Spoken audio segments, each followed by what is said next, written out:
All right. First off, congratulations to Clemson. Hard fought game. Obviously it's a game that you had a couple of extreme momentum swings that showed up throughout it. Really proud of our guys for how they fought. They basically you take the 2 minutes on both sides of halftime. Those were kind of devastating in some of the results of what occurred.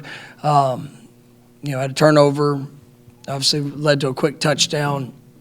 The kick return coming out of half, quick touchdown, and then obviously being aggressive, trying to provide a spark. We didn't get the fake punt and led to another short field. With that, I mean, just the things that we were executing well, just had a couple of mishaps, and it was a big swing in the game. I thought our guys continued to battle. We had some missed opportunities throughout, but they fought to the end, and I fully believed as we were playing that we would find a way to get back in, to be able to put ourselves in a position, and our guys did that. But unfortunately, we didn't make enough plays, to be able to finish the job. You got to give credit to Clemson. I mean, they did a good job. They had 100% ball security. We had the one turnover. Had some drives that stalled out on fourth downs. Had some missed opportunities on both sides. But our guys, I mean, they do battle, and they believe in what we're going to be able to do throughout the course of the game. We just got to clean up some of the mistakes that are showing up that are costing us in those critical moments. But proud of the way our guys fight. But we've got to, when you're playing good football teams, and that's what we've faced the last 3 weeks. We faced really good teams. And and it's going to usually come down to a handful of plays. And tonight you can go pick a wide variety of single plays that dictated the outcome of the game. And but the heart of our team showed up. But we've got to make sure that we're more consistent throughout. And just capitalizing on those moments. First question will be Ira to your right. In the second half, the defense gave you guys chances to come back, but there was a stretch there where they were really struggling. Was Clemson doing anything offensively that you guys didn't expect, or were guys just not making plays? I mean, we had, there was, you got to give credit to them. I mean, they tried to implement some things in the game plan. They do a good job with their quarterback and the quarterback run game. And creating an extra hat. One is a really good football player. I mean, he ran hard. I got a lot of respect for him and the way that that he battled throughout the course of the night. We had a couple mistakes that showed up on things that just with all the right intentions and things that we've worked just for whatever reason in the moment. We weren't able to go out there and either make the play or we had a miscommunication in what we were doing in the moment. And those are things that are correctable. Those are things that we need to get fixed. But you got to give credit to them and the job that they did. They were efficient in what they did and how they played. Mike, this is 3 games in a row where the opening drive of the second half has resulted in a score. It's been obviously different ways, but just I guess how devastating or how difficult can that be momentum-wise and just for you guys to get back into a game when that's happening? I mean, those times around halftime are critical, and we talk about it. It's huge, man, to start off with a short field. Our kickoff coverage unit has been phenomenal this year, and got to give credit to them. They were able to create a seam. We had a chance there, and they're early, but when they sparked the big return that put them in great field position, they came out and hit the special on the next play, and that was a quick score. And so for us, we've got to make sure that as we come in, I think you saw as the second half unfolded. I mean, our guys did well with adjustments, but coming out of halftime, we can't. We've got we've got to come out and start fast. And we had a special teams mistake, and that led to a short field and a quick drive for them. A few rows down for us on. Yeah, Coach. Coming in, you're playing it without Traceon Ward and playing a team that had allowed 63.5, yards per game rushing. What did you guys do to start the running game? I thought our guys did a good job. I liked the game plan coming in. Just in what we knew that you had to try to maintain some balance. I mean, it's a very, very talented defensive front. It's one of the best that you'll see in the country. But our guys, they fought up front. I mean, we had, there was some challenges still presented themselves, but I thought the backs, really worked hard. I mean, Jordan was able to make himself a factor in the run game as well. But we were able to create some seams, and guys took advantage of that. And I thought it was big for the offense. There's still some times where we had some negative plays that things that were correctable, and but our guys worked really hard, and ultimately we're able to go and execute in the run game at a pretty high level and against a really good defensive front. We'll go down to the front row for Matt. Mike, you touched on it in your opening statement, but obviously three really good teams you faced, 3 close losses. What in your mind is separating you guys from where those programs are right now? It's just, the consistency, some of the things that experience-wise, our guys, and I just told the team, I mean, it's like, I know their heart.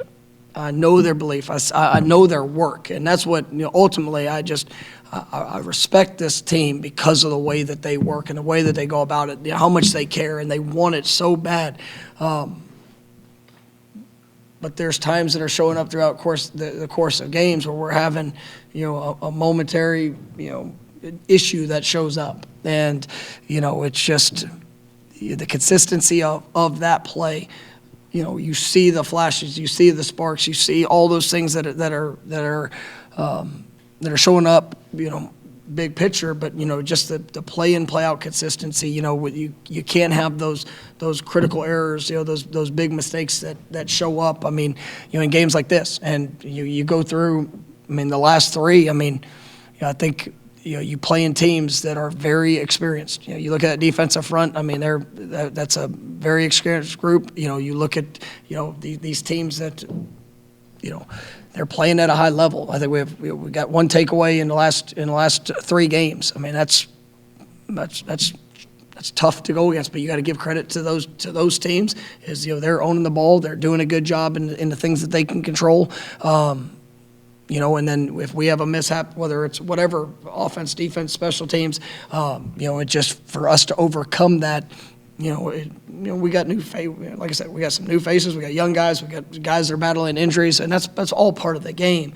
But it's just the ultimate consistency for 60 minutes of going and playing the way that we're capable. And I do believe we're so very close, and I do. And the thing that I'm proud of is I'm proud that you see a football team, and whatever the circumstances have been over the last 3, I mean, they just fight. They fight for improvement. They fight to get better. They fight to compete till the end. And but ultimately we've got to finish, and we got to make those plays to go win those games. And there's no such thing as a moral victory or any of that crap. I mean, it's not. But what I do respect. I respect their hearts. I respect what they do, and I respect the work that's going into it. But we got to apply those lessons for 60 minutes whenever we get on that field, and some of those same issues showed up, whether it was a communication issue or an alignment, with all the right intentions, like these guys, but have to be better when it comes to that. Go back to the right for Iowa. To run for over 200 yards against that defense and put up 460 yards of offense, is that more encouraging, or is that more frustrating that you guys didn't take advantage of the opportunity? It's frustrating. I believe in this team. I believe in the players I coach. I mean, they're a talented group, and it's frustrating that you see the ability, and then not to finish it. And we got down to inside the 5-yard line, didn't, weren't able to score. We had a turnover that was costly. We had, 2 times that we're pushing on the positive side of the field that, we don't convert on 4th downs. It's definitely disappointing, but, I appreciate the work our players are putting in, but, man, we got to put together a full 60 minutes because, man, I know what they can accomplish.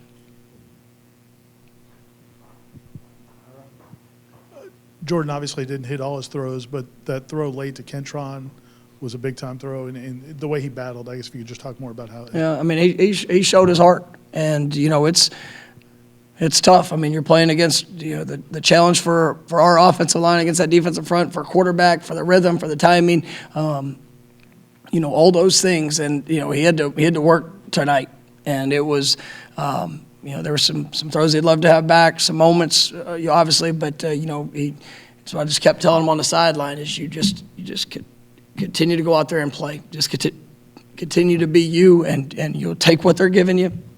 If opportunities present themselves for you to create something, then go create it. And I thought that showed up there late. It was an unbelievable play, great catch by Kentron. I mean, you see guys that are even in what are challenging situations that are rising up. And, it's just it's unfortunate with some of the things that we were able to do that we weren't able to come out with the victory here tonight. We've got time for a couple more. We'll come to Hassan on the left. Yeah, Coach, obviously, you just mentioned tough 3-game stretch, but season's still in front of you. What's your message to the players right now, for the rest of the season with the bye week to, rest and recover and get ready for the rest of the season? I mean, it's continue to believe, continue to work. The experiences that we have, I mean, they're all ours. And, ultimately, you go one of 2 ways with it. Either you learn from the lessons, you apply them, you continue to push and allow that experience to grow and then make the necessary corrections so that it doesn't cost you again, that it's not something that comes back. And it's everybody involved. It's not just players, it's coaches, all of us. We're all in this together as we're growing. And, this was a challenging stretch. And, for us to come up short on the last 3 games, I mean, it's sickening to me. And, I truly believed in each one of them that we would put ourselves in a position to win those games. And I know our guys battled, but it just you sit in that locker room and I mean it's like I said, I mean it hurts. It hurts because I watch the way these guys work. I watch the way the staff works. I watched the consistent investment. We just have to continue to get better in the application of all those things for that 60-minute period. When we're out there, and when a bad play happens or something shows up that might have been unexpected, or anything that can try to throw you off through the course of the game. That's where we have to continue to get better, and that's where you can take those experiences and you can apply them and you grow from them, and that's what we need to do. We need this bye week because we need to heal up. I mean, we got a lot of guys. I thought Fabian tried here towards the back part of the week. He's done so much in his his rehab to be able to put himself in a position. But unfortunately, after yesterday, he just wasn't able to go. But I'm hopeful that we'll have him back after this bye week. Trayshawn, same thing. And I mean, you go through our entire team. I mean, we've had a lot of guys that have had to battle. We had a couple of them that got banged up a little bit tonight, and some guys that fought through, and I just like I said, I've got a lot of respect for the hearts and the toughness of this team. But we need this bye week, and we're going to take advantage of the opportunity to get better because that's what we have to do. All right, stay right there for Kurt. The fake punt, were you going into that drive thinking if there was a 4th and somewhat reasonable, you may make that decision? I know that kind of thing can be a spark, and I guess the play call looked like maybe a few Clemson players were onto it, were kind of pointing out, thinking it might happen right before the snap. I mean, it was we came up about a yard short. I thought our guys, you go into it, and in that moment, I mean, there was a big swing for those 4 minutes that we had just seen, and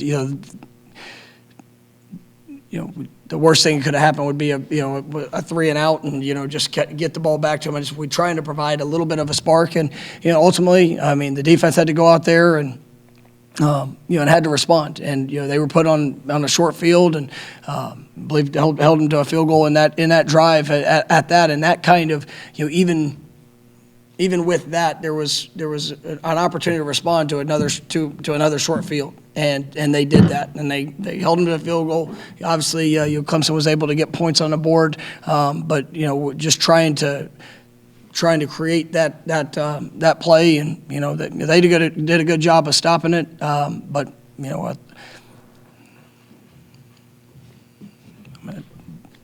is what it was. I mean, All right, thank you, Coach. thank you.